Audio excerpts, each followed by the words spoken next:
जय श्री कृष्ण। मधुर अमृतवाणी में आपका स्वागत है। आज मैं 16वें दिन की कथा लाई हूँ। मैं आपको 16वें दिन की कथा सुनाऊँ उससे पहले जानकारी देना चाहूँगी कि मैंने पुरुषोत्तम मास के अन्य दिन के कथा के वीडियो बना रखे हैं।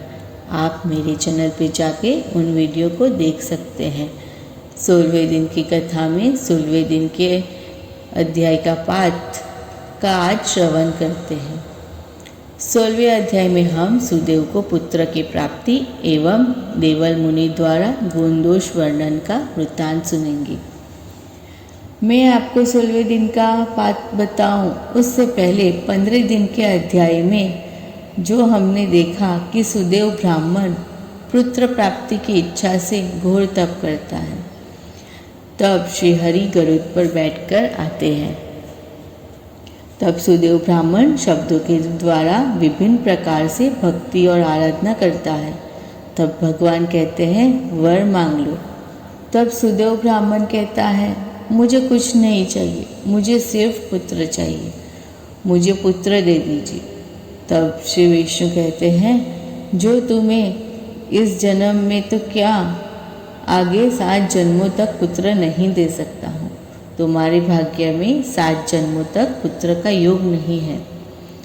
यह सुन के ब्राह्मण दुखी हो जाता है और उनकी पत्नी भी उनको देख के शोकातुर हो जाती है और दुखी होती है।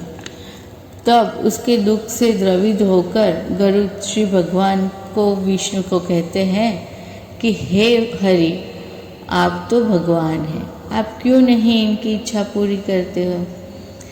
तब भगवान गरुड़ से कहते हैं कि आप इनकी इच्छा पूरी करना चाहते हैं तो आप इन्हें क्यों नहीं पुत्र का वरदान देते हैं। तब गरुड़ उनको पुत्र का वरदान देते हैं। ये सुन के श्री नारायण बोले नारद जी से, महाप्रतापी वाल्मीकि जी ने गंधर्वास से अत्यंत अद्भुत चरित्र कहा था, वह मैं तुमसे कहता हूँ, सुनो। 16वें दिन का अध्याय सुनाऊं उससे पहले आपने मेरे चैनल को सब्सक्राइब नहीं किया हो तो चैनल को सब्सक्राइब कर दीजिए। सूत जी बोले, ऋषियों, सुदेव को पुत्र का वर देने के बाद गरुड़ ने कहा, मैं मेरे प्रभु की आज्ञा से तुझे पुत्र देता हूँ, इससे तेरी मनोकामना पूरी होगी। इसके अंत में तुझे दुख ही होने वाला है। हे विप्र, तुम्हारा मन भगवान में स्थिर हुआ है, इसलिए तुम्हें धन्य है, क्योंकि प्रभु भक्ति सकाम या निष्काम हो मगर वह प्रभु को प्यारी है। यह पर्पो जैसा शरीर प्राप्ति के बाद प्रभु चरण का जो ध्यान धरता है वह धन्य है। इस दुष्ट संसार सागर में से भगवान के सेवा और दूसरा कोई भी तारनहार नहीं है। हरि कृपा से मैंने तुझे पुत्र दिया है, इसीलिए अब तुम प्रभु भक्ति में मन रखकर संसार से उदासीन रहकर प्रसन्न चित्त से प्रभुमय बन जाना। गरुड़ का इस तरह बोलने के बाद भगवान गरुड़ पर विराजमान होकर अपने धाम में चले गए।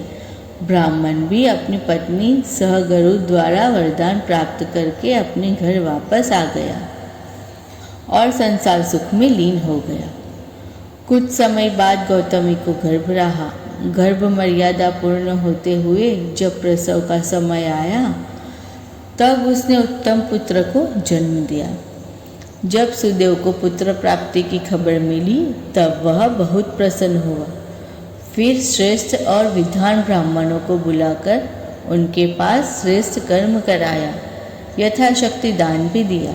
फिर वह बुद्धिमान सुदेव ने अपने सगा संबंधी को बुलाकर पुत्र के नाम के लिए सोचने लगा। फिर वह बोला, यह पुत्र मुझे गरुड़ जी की कृपा से प्राप्त हुआ है। फिर वह शरद ऋतु में उदय होता हुआ चंद्र जैसा है और शुक्र जैसा तेजस्वी होने से इनका नाम सुखदेव रखना जाए, ऐसी मेरी कामना है। फिर वह बालक का नाम सुखदेव रखा गया। बालक दिन प्रतिदिन उनके माँ बाप के मनोरथ के साथ बड़ा होने लगा। बड़ा हो जाने के बाद सुदेव ने सुखदेव को यज्ञोपवीत देके गायत्री का उपदेश दिया। वह वैदिक संस्कार पाकर ब्रह्मचर्य नियम पालने लगा। ब्रह्म तेज वह सूर्य जैसा दिखने लगा। उसको गुरु के पास विद्या अभ्यास के लिए रखा गया। उनकी गुरु के प्रति पूर्ण भक्ति भाव होने से गुरु उस पर प्रसन्न रहते थे। यह सुखदेव को गुरु मुख से सुनाया गया पाठ याद रह जाता था। इस तरह सुखदेव ने अपनी शिक्षा पूरी की। एक दिन यह सुखदेव के घर करोड़ों सूर्य की कांति वाले देवल ऋषि आए। सुदेव ने प्रसन्न चित्त के साथ उनका आदर सत्कार किया। बैठने के लिए सुंदर आसन दिया। जब ऋषि आसन पर विराजमान हुए तब सुखदेव उनके चरण में पड़ा।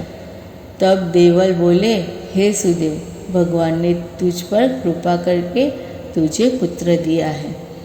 तुम धन्यवाद के पात्र हो। कहकर देवल ने सुखदेव को अपने पास बिठाया और बोले, वत्स, मुझे तेरा हाथ बता। सुखदेव ने देवल ऋषि के हाथ में अपना हाथ रखा। हाथ में छत्र सहित 2 चामर कमल त्रिवली से शोभायमान मध्य भाग को देखकर सुदेव को कहने लगे, सुदेव, यह पुत्र पूर्ण भाग्यशाली है। मगर वह 12वें वर्ष में नदी में डूब जाने से मौत प्राप्त करेगा। हे सुदेव, तुझे आने वाले समय का शोक नहीं करना चाहिए। नाशवत चीज का शोक नहीं करना चाहिए। जो होने वाला है वह होकर ही रहता है। देव इच्छा के आगे मानव का कुछ भी चलता नहीं है। इतना कहकर देवल ऋषि वहाँ से चले गए। मगर सुदेव यह वचन सुनकर रोने लगा।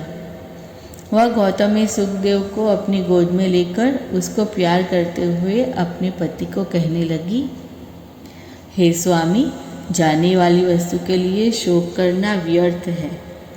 क्या युधिष्ठिर राजा दुख नहीं पामे थे? सती द्रौपदी भी बहुत दुखी पामी थी। उठो और प्रभु का स्मरण करो, जिससे आत्मा का कल्याण अवश्य होगा ही। इतिश्री गंधर्वा आख्यान में सुदेव को बोध नामक 16वां अध्याय संपूर्ण।